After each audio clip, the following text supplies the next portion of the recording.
My sister Tracy's phone lit up with 7 decline transaction alerts during dessert, and she had exactly 48 hours before her $850,000 condo deal collapsed, all because the woman she'd been mocking for the past hour controlled every dollar she'd ever spent. If I don't sign one document tonight, the foster money stops by morning. I'm supposed to love my family, but I'm also supposed to let them keep crushing me. I held the text message from Margaret Lee about the $20,000 allowances in my hand. Tracy gives me that slow, satisfied smile from across the table. White dress, diamond studs, the whole trust-funded costume. Tech girls are always so confident, she says, until the market sneezes and you're begging. She wants me small, right here in my childhood chair. My parents' dining room in Atlanta is staged like a magazine spread. Heavy linen, crystal that throws little prisms onto the walls, and a chandelier bright enough to make everyone look expensive. My dad, Edward Foster, saws through his steak with a knife that could pay a month of my first rent. And he does it while smiling like he's doing me a favor. My mother, Nancy, keeps her voice gentle, like she's tucking me into bed instead of cutting me down. "You were always the bright one," she says, smoothing her napkin into a perfect square. "That's why it's painful watching you chase something so unstable." Respectable is the word she doesn't say because she doesn't need to. My phone sits under the tablecloth, heating my palm like a secret I can't put down. Margaret Lee's message is short, clean, and deadly. Monthly disbursement approvals ready. Family allowances total $20,000. Need trustee signature tonight. 20 grand every month to keep the foster lifestyle inflated. I brought Shannon, my COO, as my +1 because I don't walk into this house alone anymore. She nudges my knee under the table, a quiet check-in. Now, I tilt my screen toward her just enough for her to catch the name at the top of the thread. Margaret Lee. Shannon's eyes flick once. No grin, no commentary, just a tiny nod like she's locking a door. I lift my wine glass and keep my voice light. "Tracy," I say, "tell me about that condo package again." She practically purrs. "7 figures, she says. 48th floor, Midtown. My buyer wants exclusivity." She taps her phone like it's proof of worth. "I close in 2 days." Dad chuckles, pleased with her, pleased with himself. That's a career, not whatever you're doing. "It's not an app," I say, and my phone vibrates again under the linen. I glance down. Trust account requires signature for release. I can come by now. I tap my fork twice against my plate. Our code. Shannon reaches into her clutch like she's getting lipstick. What she actually does is start recording and slide her phone face up beside her bread plate, red dot glowing like a warning. I'm not doing this with tears. I'm doing it with receipts and voices and timestamps. The kind that don't care who my father thinks he is. A doorbell cuts through dessert. Creme brulee, sugar crust shattered like glass. The sound is crisp, almost arrogant, like whoever's outside expects to be welcomed. For a half second, nobody moves. In this house, interruptions are supposed to arrive on silver trays. Mom's eyebrows pinch. Who would... The butler glides toward the foyer, because even panic here wears gloves. Tracy points her spoon at me, smirking. "Probably something for Denise," she says. "A resume." I keep my spoon hovering over the caramelized sugar without touching it. The air feels tight, like the moment before thunder. Footsteps cross marble. Not soft, not staff. Then heels, sharp, deliberate, aimed straight at the dining room. Margaret Lee appears in the doorway like she stepped out of a boardroom and decided not to take off her armor. Mid-40s, tailored suit, hair pulled tight, expression flat, in a way that reads like power. She's holding a leather folder, thick enough to bruise, stamped with the Foster crest, my parents' little crown. Dad half rises, already offended. "Excuse me, who are you?" Margaret doesn't answer him first. Her eyes go to me. "Ms. Denise Foster."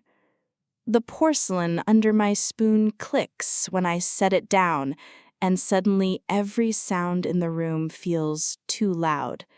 "Yes," I say. Margaret places the folder on the table beside the dessert wine, with the calm of someone setting down a verdict.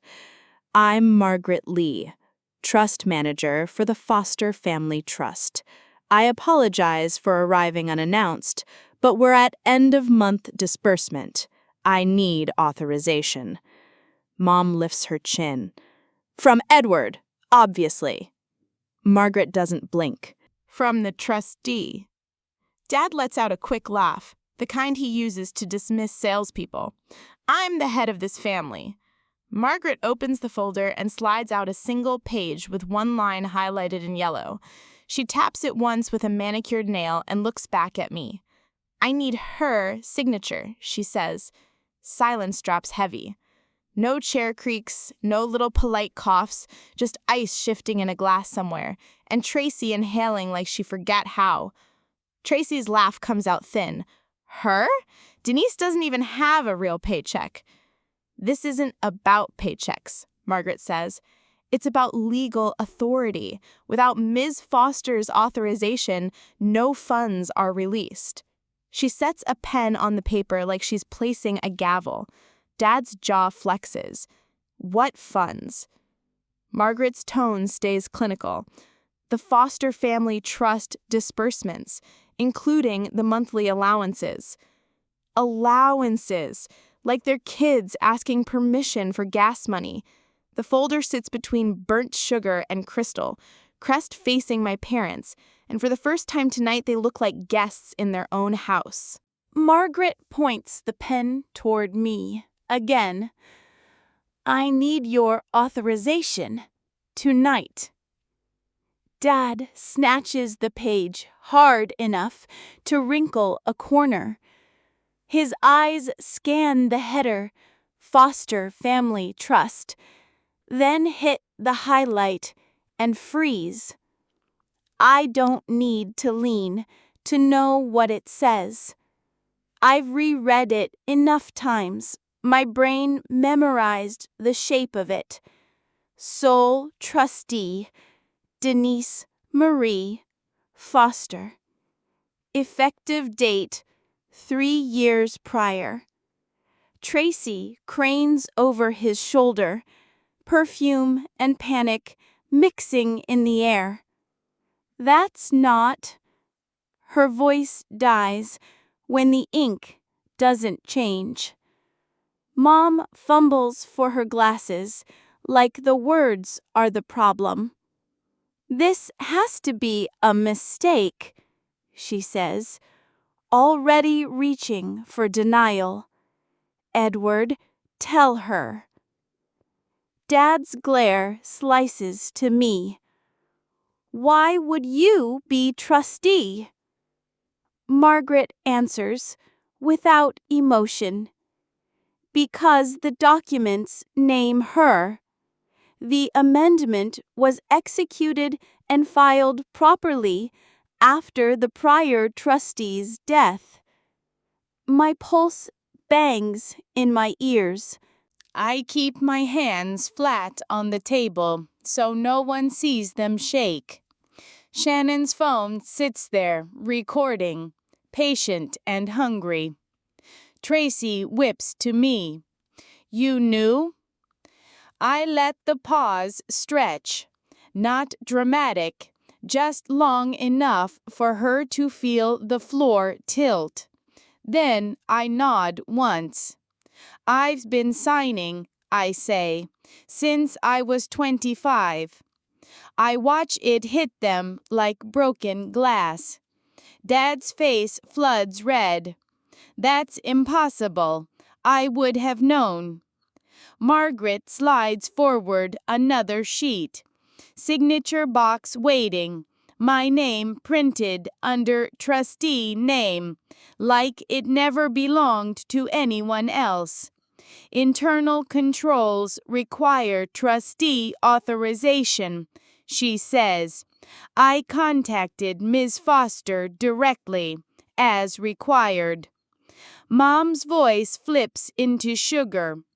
Denise, sweetheart, why didn't you tell us? Sweetheart lands like a collar. Because you told me not to bring business to dinner, I say. So I didn't. Tracy sits up straighter, hunting for leverage. This is a power trip. You can't just... Margaret closes the folder halfway, not leaving, just narrowing the room. I can step out while you decide, Miss Foster, but if we don't have authorization tonight, disbursements are delayed. Delayed. A polite word that still empties accounts. I stare at the blank line, at the pen, at three faces that never once asked how their independence kept getting funded. I need 5 minutes, I say. Margaret inclines her head and moves back toward the foyer, stopping just outside the dining room like a referee waiting for someone to swing. The second she's out of earshot, my family lunges, like the mask finally slips. Dad comes around the table, voice sharp. What did you do? I followed the trust, exactly the way it's written. Mom reaches for my hand like it's hers by default. Denise, please, we don't have to make this ugly. Her thumb rubs my knuckles like affection is a code she can re-enter. You're really going to humiliate Dad in front of a stranger because your little startup isn't working? It's not a tantrum, I say, and I keep my tone steady on purpose. Come is armor here. Dad jabs a finger at the paper. Sign the approval, right now. We'll handle the trustee nonsense with our attorney tomorrow. My name is printed under trustee. That's not nonsense. Mom's smile tightens into something careful. Sweetheart, you're overwhelmed. You've been under so much stress. Maybe you're mixing things up. The room feels colder, even though the AC hasn't changed. Tracy grabs that thread and yanks. Exactly. You were young. You probably didn't even understand what you signed. Dad handles the serious stuff. You don't want that responsibility. She tilts her head, voice turning sweet. Look at you. Half your investors won't even return calls. Shannon shifts beside me, not speaking, just present, like a deadbolt sliding into place. I look straight at my mother. So I'm confused, I say, but you need my signature tonight? Mom's voice drops into a whisper meant to sound loving. I'm trying to protect you. If you cut us off, people will talk. They'll hear you're unstable. She says unstable, like she's done it before, like she's practiced it in front of mirrors.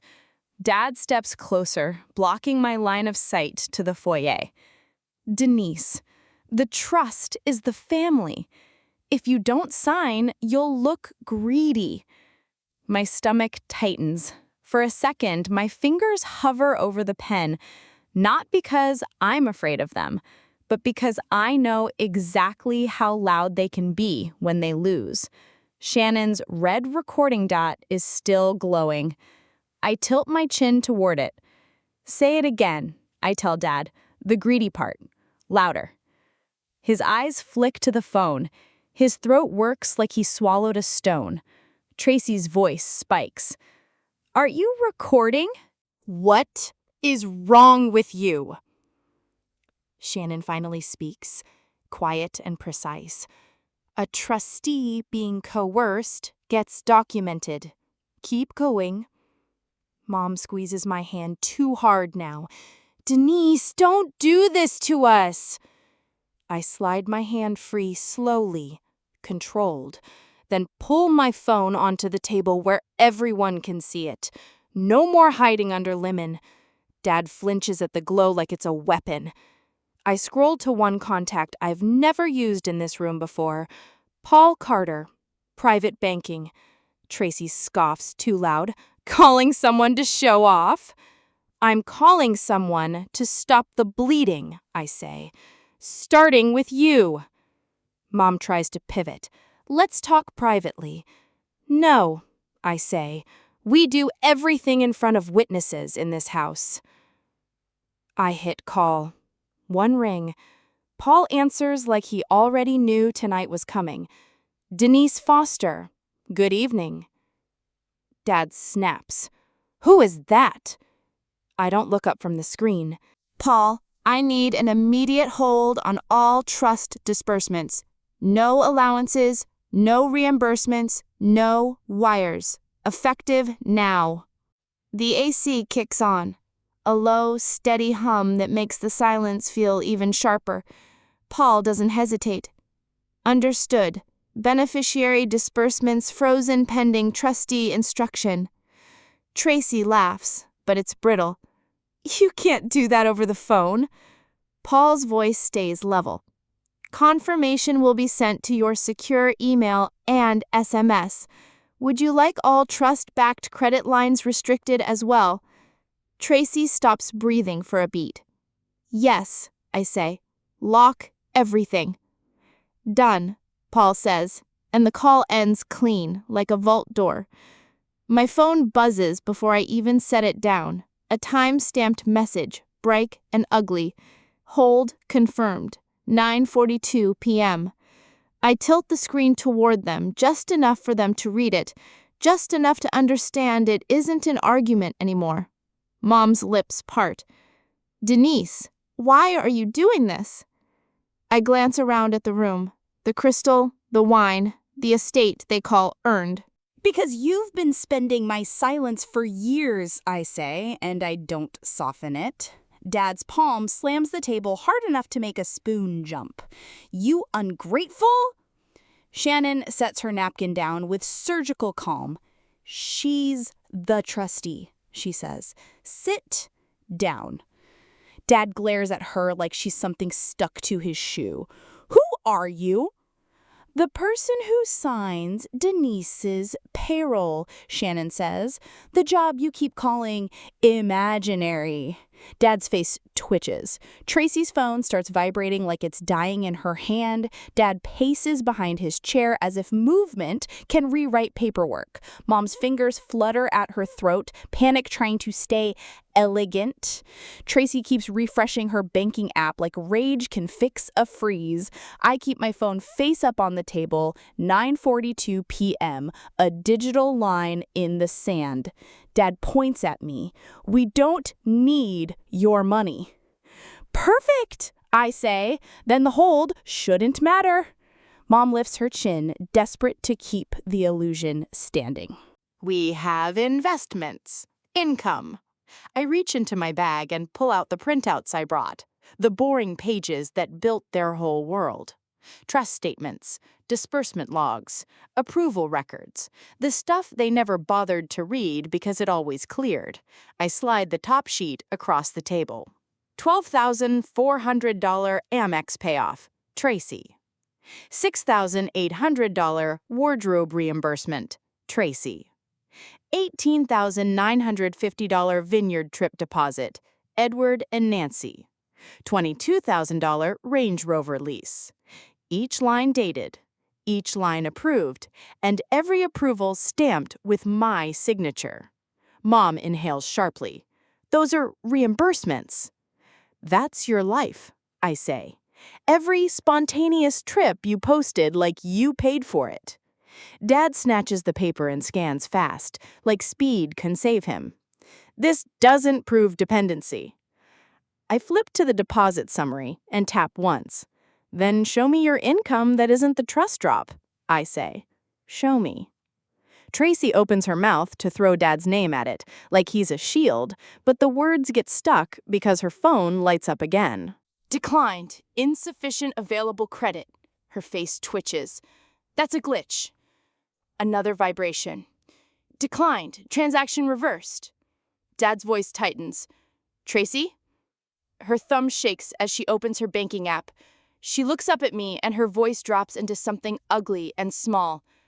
Undo it, she says. Now. I don't move. She shoves back from the table so hard her chair scrapes the floor. My clothing, she mutters, half to herself. My buyer needs proof of funds. She pivots toward the kitchen like better signal will fix a frozen trust. Her phone lights again and her whole body goes rigid.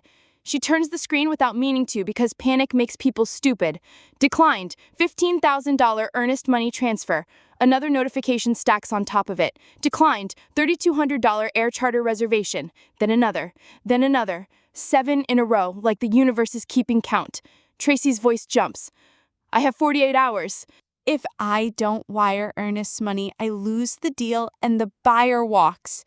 Dad lunges toward her. Call your bank. I did, Tracy snaps, tears pushing at the edges, but pride still fighting. They said the trust-backed line is frozen. Mom spins on me, anger raw now. Denise, stop. That's your sister's career. I let out a short laugh that surprises even me. My career is a joke to you. A phase, remember? Tracy whirls back toward me, furious. You're doing this because you're jealous. No, I say. I'm doing it because you've been buying comfort with my compliance. Her voice cracks on the word she hates. Please, just approve the disbursement. I'll pay you back. From what? I ask, and the question lands like a locked gate. Dad's pride collapses into something mean. You're holding us hostage. I tilt my head. I'm refusing to keep paying ransom, I say, and I let him hear the difference. He turns away and slams his fist against the wall near the doorway hard enough to rattle framed photos. Generations of smiles financed by money they pretended wasn't there.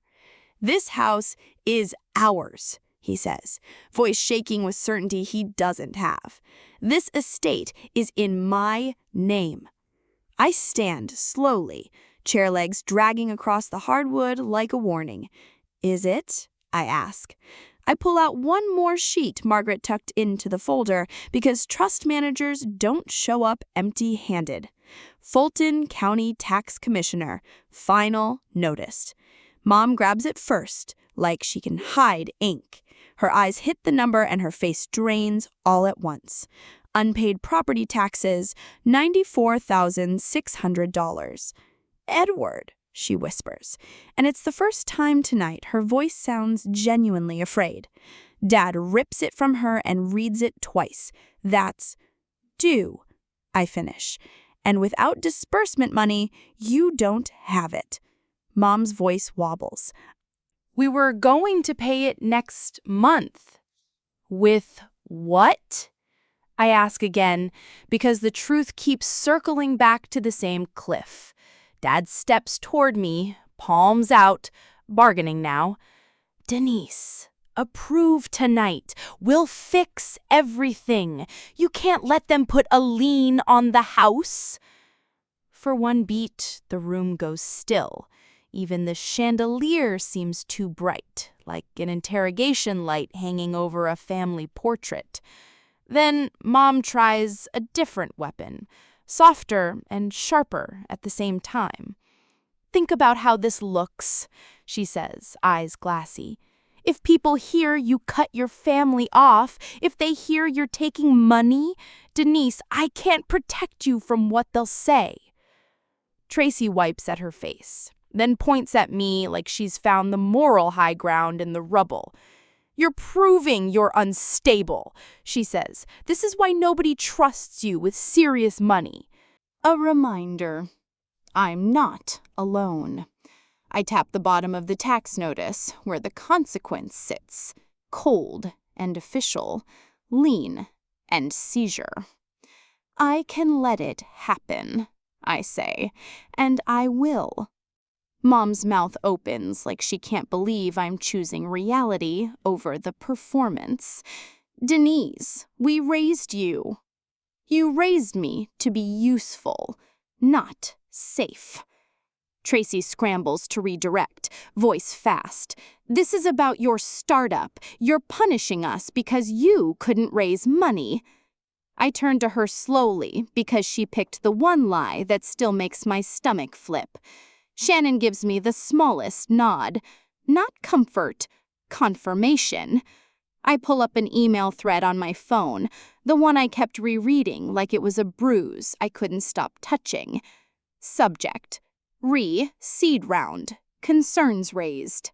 I set it on the table and rotate the screen toward them. The glow paints their faces the color of guilt. The VC loved our demo. Called the product urgent, then ghosted. Until that email. I scroll to the paragraph that matters and read it out loud, study. Quote, after speaking with someone close to you, we're pausing. We were told your financials are unreliable and there are allegations you misrepresented user metrics. Tracy's face goes blank. Dad blinks like he's trying to wake up inside his own house. Mom frowns like betrayal is just a bad social choice. Who would say that? She asks, like the answer couldn't possibly be sitting right here. I scroll down one more inch. Forward a chain. Name visible. Not a rumor. Not a guess. Tracy Foster. Tracy snaps, voice too loud. That proves nothing. Anyone can type a name. Shannon's voice stays calm. Then explain the attachment. I open it. A forwarded message from Tracy to the VC with the subject line in all caps. Urgent. Please be careful with Denise. Under it, Tracy's words sit neatly typed like she was doing them a favor. She's desperate. She'll say anything for funding. I don't want you involved in something fraudulent. The family is worried. Family, like a badge she stole and pinned to her chest. Tracy lunges from my phone. I yank it back as my heart kicks, and Shannon slaps her palm down on the table. Flat, firm, blocking Tracy's reach. Don't, Shannon says, and somehow the single word weighs more than Dad's entire legacy. Mom's voice rises, wounded and furious. Why are you doing this? She's your sister. I stare at her. She tried to kill my company, I say, and you're still shielding her. Dad shakes his head, clinging to denial because it's the last thing he can control. Tracy wouldn't do that. Tracy finds her footing again, eyes shining with practiced cruelty. I was protecting the family name, she says like she expects applause. The family name? I repeat. You mean the name you stitched onto a trust-funded dress while you warned investors I was a fraud? Tracy's mouth twists. You're not entitled to that money. The room smells like burnt sugar and expensive wine and panic. I breathe once, slow, and lean in just enough to make it hurt. I'm not taking your money, I say. I'm taking mine back. Margaret Lee appeared again at the edge of the dining room, leather folder tucked against her side like a verdict she's ready to deliver. I'm available when you're ready, Miss Foster. I stand, and the room shifts because they remember I'm not a kid at their table. I'm the signature that keeps their lights on. I take the folder from her. The seal is cool under my fingers, and my hands are steady now. Inside is the monthly authorization page, and the directive I requested and never used. The one mechanism they never bothered to learn because they thought I'd never touch it. Dad steps closer, voice low like he's trying to keep the staff from hearing him break. Denise, think about what you're doing. I am, I say. For once. Mom's voice cracks. You can't just do this. I'm not doing it to be dramatic, I say. I'm doing it Because I'm done. Tracy's face is wet, mascara threatening, pride still clinging. You'll ruin me! I look at her until she has to hold my gaze. You ruined me first, I say, and I let her sit with it. I lay the directive on the table, where every pair of eyes has to see it. Then I read the line out loud, slow and clean.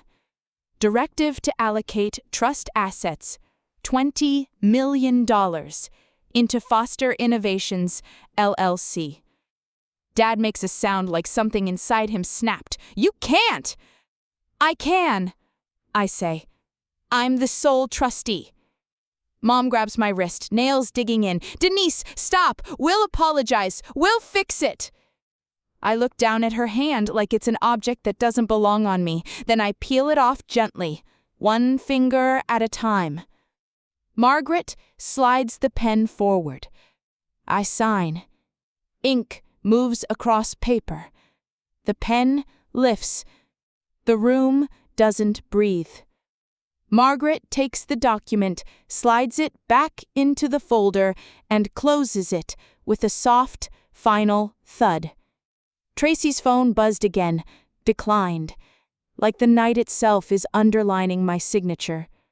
Tracy's condo wire died, the Peachtree Club dues bounced, and the mansion's $94,600 tax bill stayed unpaid. Money first, then status, right on schedule. Edward followed me into the foyer anyway, begging in front of Margaret and the butler while I shut the front door on all of them, and that was the relationship and his dignity snapping at the same time.